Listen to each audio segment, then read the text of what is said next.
Bersama saya Nur Fatihah Syakira dalam rentasan berita edisi 1249. Antara paparan utama. Antara MCA dan DAP, siapa yang resis? Pilih wakil rakyat yang berhikmat.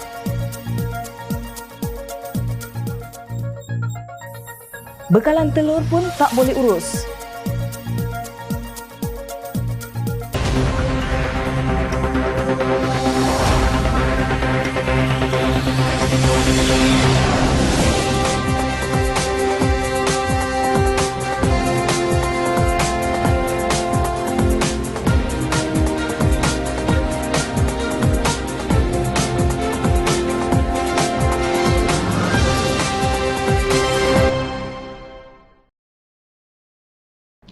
Assalamualaikum dan salam sejahtera.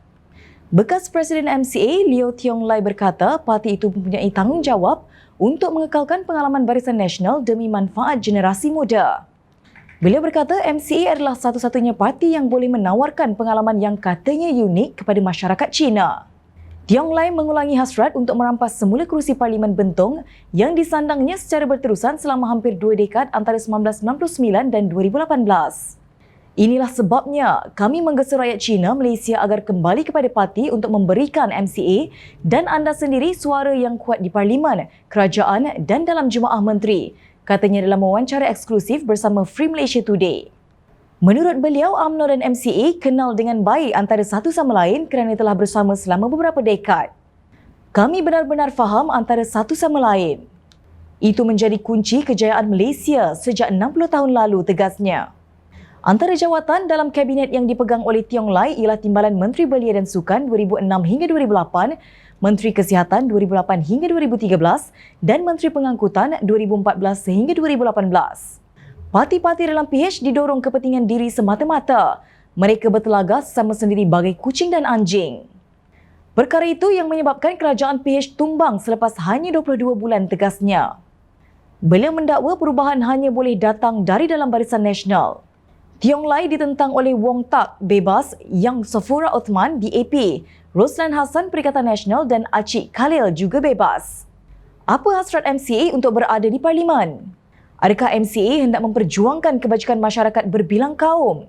Selama 60 tahun berkuasa, MCA hanya memahami UMNO dan gerombolannya sahaja. Perjuangan untuk rakyat Malaysia yang berbilang kaum tidak termasuk dalam agenda politik mereka.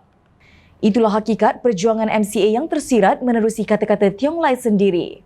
Malah parti beliau sendiri sanggup bersekongkol bersama pencetus pertelagahan dalam Pakatan Harapan dengan menerima jawatan yang ditawarkan. Sikap ini amat berbeza dengan pendirian pemimpin DAP dan Amanah. Ini didedahkan oleh Timbalan Presiden Amanah Datuk Seri Salahuddin Ayub dalam ceramahnya di Jelajah Mega Harapan Negeri Johor baru-baru ini. Menurut Salahuddin, pilihan raya umum kali ini adalah antara hidup atau mati kerana kita tiada pilihan, negara kita diambang bahaya. Kita, anak kita, cucu-cucu kita, future generation akan jadi mangsa jika silap membuat keputusan yang penting. Cukup, put a complete stop. Tujuan kita ialah mendirikan kerajaan baharu Pakatan Harapan. Kali ini kita melihat negara dan rakyat perlu diselamatkan. Together we save this country, ujarnya. Menurut beliau, pilihan raya umum kali ini bukan peribadi antara Sheikh Omar Ali dan Presiden MCA Datuk Seri Wee Ka Siong yang bertanding di air hitam, bukan soal peribadi beliau melawan pemimpin UMNO Datuk Nur Jazlan Mohamad di Pulai, tetapi menyelamatkan negara daripada penyamun. Menurut Salahuddin, beliau dan Setiausaha Agong DAP Anthony Loke Siew Fook ditawarkan jawatan menteri oleh Presiden Bersatu Tan Sri Mahyadin Mat Yassin. Anthony Loke masih berani bercakap kepada rakyat kerana apa? Kerana apa? Sebab kita tidak lari. We are not frogs. Kita bukan katak. Kami tidak jual kerusi. Anthony Loke was offered. I was offered. We were offered. Remain as a minister. Apabila berlakunya langkah syaratan. Anthony Loke boleh pilih jadi menteri. Saya boleh pilih jadi menteri. Tetapi kami mengatakan no. No way! Kenapa? Kenapa? Sebab kami adalah orang-orang politik yang memegang janji kita dengan rakyat. Kita adalah pemimpin-pemimpin yang tidak khianat kepada mandat rakyat. Tegasnya. Kata Salahuddin, jika sekali lagi negara diperintah oleh Barisan Nasional, kita akan menghadapi zaman yang amat gelap. Ini kerana pelabur luar asing FDI tak masuk. Syarikat multinasional Toyota, Hyundai, Honda dan Mitsubishi lari ke Indonesia, Vietnam dan negara-negara lain. Sikap ini turut dipamerkan oleh Anthony Locke dalam ceramah yang sama ketika beliau menyeru penyokong Pakatan Harapan memastikan Sheikh Omar mengalahkan Wika Siong di air hitam. Anthony Locke menyokong Datuk Seri Anwar Ibrahim sebagai Perdana Menteri Malaysia jika Pakatan Harapan menang pada pilihan raya umum ke-15 ini. Katanya jika itu terjadi, lanskap politik akan berubah dan Malaysia akan menjadi negara majmuk sesungguhnya. Kita perjuangkan politik pelbagai kaum, politik majmuk, itu yang kita sebut bahawa kita nak lihat politik baharu. Anwar satu-satunya pemimpin tidak putus asa nak melihat politik pelbagai kaum.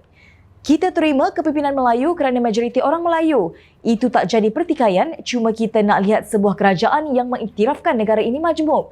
Semua rakyat ada haknya dalam negara, tegasnya. Nampak tak? Pas meratib, kononnya jika Pakatan Harapan menang, DAP akan dominan menguasai keadilan, amanah, APCO dan kini muda. Sedangkan ketika hanya ada 2 orang ahli parlimen MCA di dalam kerajaan tak termasuk senator, PAS gagal untuk menghalang cabutan nombor ekor kembali ke 22 kali setahun setelah diturunkan kepada 8 kali setahun. Ingat, 22 kali itu untuk satu syarikat nombor ekor. Terdapat 3 syarikat seumpama itu di semenanjung Malaysia. Maknanya 22 kali 3, jadi 66 kali. Bagi dasar Pakatan Harapan pula, 8 kali 3 sama dengan 24 kali. Sehingga hari kiamat pun 66 tetap lebih besar daripada 24. Justru kalian fikirlah dengan tenang, siapakah yang mahu menang kerana hendak menyelamatkan negara? Dan siapa yang resis mahu menang hanya kerana ingin menambah bilangan kaumnya sahaja di parlimen? Tujuan apa? Kalian jawablah dengan jujur. Pengerusi Pakatan Harapan Datuk Seri Anwar Ibrahim menitipkan pesanan di Facebook beliau. Ia diberi tajuk santai dan ceramah umum bersama warga Tambun.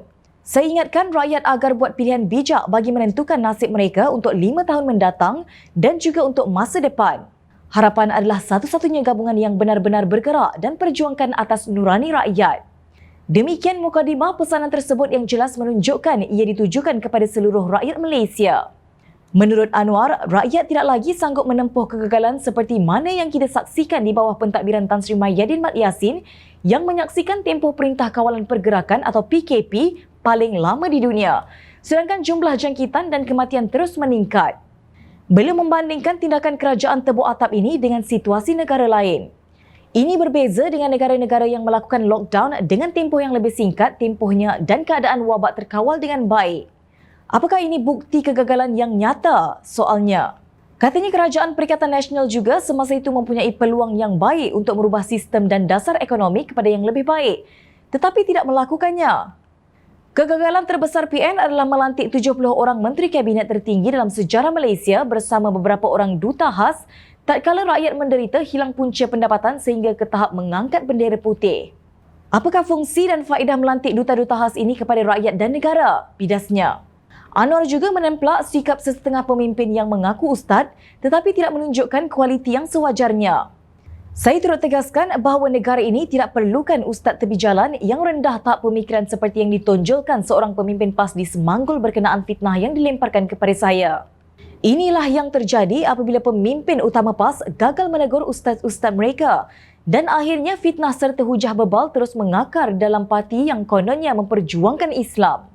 Budaya jelek seperti ini hanya memburukkan nama dan kesucian Islam di mata masyarakat, templaknya. Anwar juga mengingatkan rakyat yang bakal mengundi pada 19 November ini agar berfikir secara matang sebelum melakukan proses memilih kerajaan selepas berpengalaman diperintah oleh Perikatan Nasional dan kerajaan BNPN sebelum ini. Ustaz tepi jalan itu dipercayai sebagai Pesuruhjaya PAS Perak, Razman Zakaria. Susulan kenyataan kempen Razman yang menuduh Anwar ada agenda LGBT, lesbian, gay, bisexual dan transgender, Anwar menerusi surat tuntutan LOD bertarikh 8 November lalu menuntut ganti rugi RM5 juta dan permohonan maaf secara terbuka daripada pemimpin PAS itu atas dakwaan itu. Satu laporan polis juga telah dibuat oleh calon keadilan Siti Aisyah Syekh Ismail ke atas berkaitan dakwaan tersebut. Untuk rekod, Razman sebelum ini pernah kalah saman fitnah kepada bekas Menteri Besar Perak, Datuk Seri Muhammad Nizar Jamaluddin dan pengerusi DAP Lim Guan Eng yang ketika itu Ketua Menteri Pulau Pinang. Sementara itu, dalam satu perkembangan yang berkaitan, bekas ahli Parlimen Kepong Lim Lip Eng memfalkan laporan polis di Ibu Pejabat Polis Daerah Dang Wangi menggesa polis menyiasat Presiden PAS Tan Sri Abdul Hadi Awang mengikut Seksyen 499, 504, 555 dalam kurungan B dan 505 dalam kurungan C Kanun Kesiksaan serta Akta Hasutan 1948. Menurut Lip Eng, ini adalah tuduhan keempat yang sama yang dibuat Abdul Hadi terhadap DAP sejak Parlimen dibubarkan pada 10 Oktober. Ini semua dakwaan yang sangat serius yang DAP boleh didakwa. Namun, dia tidak berani membuat laporan polis terhadap kami, kata Lip Eng, lapor Free Malaysia Today. Bagaimanapun, Lip Eng mendakwa tiada tindakan undang-undang pernah diambil terhadap Hadi, walaupun beberapa laporan polis difalkan mengenai kenyataan kontroversinya pada masa lalu. Ia seolah-olah Hadi tidak boleh disentuh atau di atas undang-undang, katanya. Turut hadir dalam persidangan media itu ialah Timbalan Ketua Amanah Kepong Zainal Abidin Rahmat dan Timbalan Ketua Muda Kepong Muhammad Abdul Aziz. Zainal menggesa Hadi dan ahli PAS yang lain supaya mengelakkan daripada membuat kenyataan yang boleh menyemai perbalahan kaum terutama pada musim kempen pilihan raya umum sekarang. Pakatan Harapan telah konsisten dalam cuba mendamaikan hubungan antara semua kaum di Malaysia dan kami tidak mahu usaha kami sia-sia kerana kenyataan perkauman seperti itu, katanya. Keengganan Abdul Hadi dan ketiadaan tindakan penguat kuasa terhadap ungkapan beliau yang berbau hasutan itu menyebabkan budaya fitnah berterusan seperti mana yang dibawa oleh Razman. Pepatah Turki menyebut ikan busuk mula di kepala.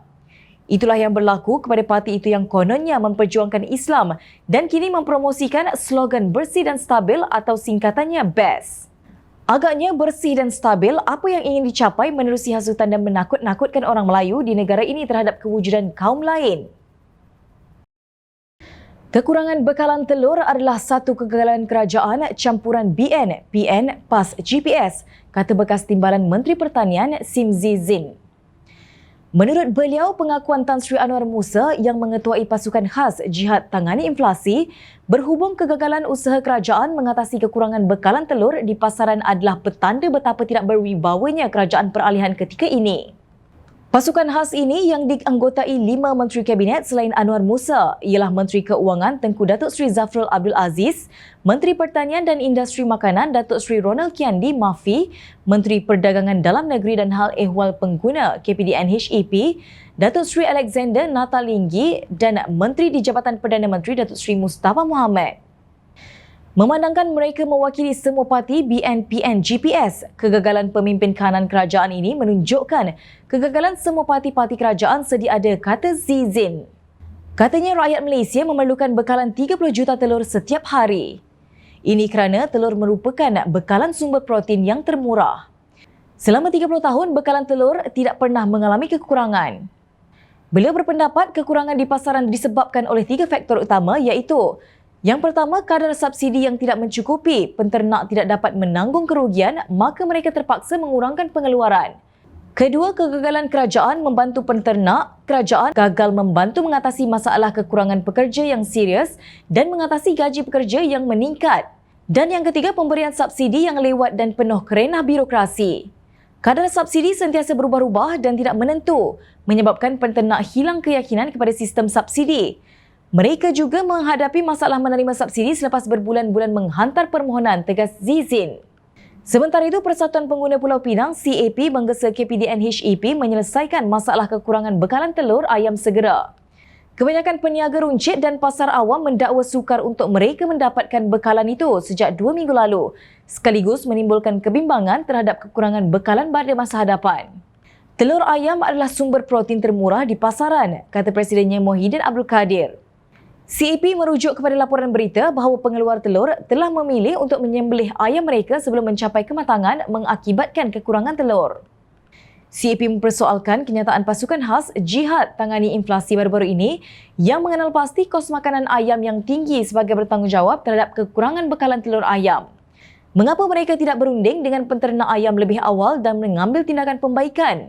Jika penternak ayam telah memberi maklum balas, adakah pasukan petugas berbincang dengan pengeluar makanan tempatan tentang cara menghasilkan makanan yang lebih murah menggunakan sisa isi rong sawit memandangkan kos makanan adalah isu utama pertikaian soalnya? Menurut CAP, terdapat banyak kajian mengenai isi rong sawit sebagai bahan makanan haiwan sejak tahun 1980-an. Selangor mengumumkan bahawa ia akan menerima pakai kaedah menyediakan pengeluaran makanan haiwan alternatif berdasarkan penyelidikan oleh Universiti Kebangsaan Malaysia 2 tahun lalu. Teknik tersebut telah dilaksanakan di Kedah dan didapati telah mengurangkan kos makanan ternakan dengan ketara, kata Muhyiddin. CAP menegaskan tinjauan pihaknya di Pulau Pinang pula mendapati telur ayam masih terdapat di pasar awam dan kedai runcit di sekitar Gelugor, Bayan Baru, Jelutong dan Batu Lancang. Bagaimanapun, peniaga mendakwa sukar untuk mereka mendapatkan bekalan kerana kuantiti yang mereka dapat daripada pemborong adalah lebih rendah berbanding peniaga di pasar, katanya. Jelas bahawa masalah kekurangan telur ini wujud kerana kerajaan yang tidak cekap dalam menanganinya semasa masalah ini masih di peringkat awal. Pakatan Harapan yakin boleh mengatasi segala masalah ini jika dipilih membentuk kerajaan, kata Zizin. Beliau berkata Pakatan Harapan mempunyai track record yang baik semasa Menteri Pertanian dipegang oleh Datuk Seri Salahuddin Ayub dan beliau sendiri sebagai timbalan menteri. Selain itu, katanya Menteri KPDN HAP Datuk Seri Saifuddin Nasution juga mempunyai track record kejayaan mengawal harga barang. Jika dipilih, kami akan menggunakan kejayaan dan pengalaman kami untuk mengatasi masalah kekurangan bekalan telur dan ayam ini, ujarnya. Pakatan Harapan bukan sembang kosong, sememangnya kejayaan kami terbukti. Selama 22 bulan pentadbiran Pakatan Harapan, harga ayam kekal RM5.90 sekilo, telur RM7.50 sepapan berbanding RM10 sekilo ayam dan RM14.50 sepapan telur sekarang. Sepanjang 22 bulan, semua bekalan makanan mencukupi, tidak pernah berlaku shortage, tegasnya. Kekurangan bekalan telur di pasaran bukanlah isu politik tetapi isu kelemahan tadbir urus kementerian yang diterajui oleh pemimpin politik. Sekarang menteri-menteri dalam pasukan khas jihad tangani inflasi sibuk berkempen dan masalah bekalan telur terabai. Justru untuk menangani isu ini agar tidak berterusan dan menyusahkan rakyat, maka kita perlu menukar peneraju semua kementerian terbabit. Semoga pengundi dapat membezakan yang mana kaca dan permata. Rakyat cakna sentiasa memerhati. Teruskan bersama kami di Jom Channel dan layari portal jomchannel.net untuk mendapatkan berita politik tanah air. Saya Nur Fatia Syakira, terima kasih. Assalamualaikum dan salam sejahtera.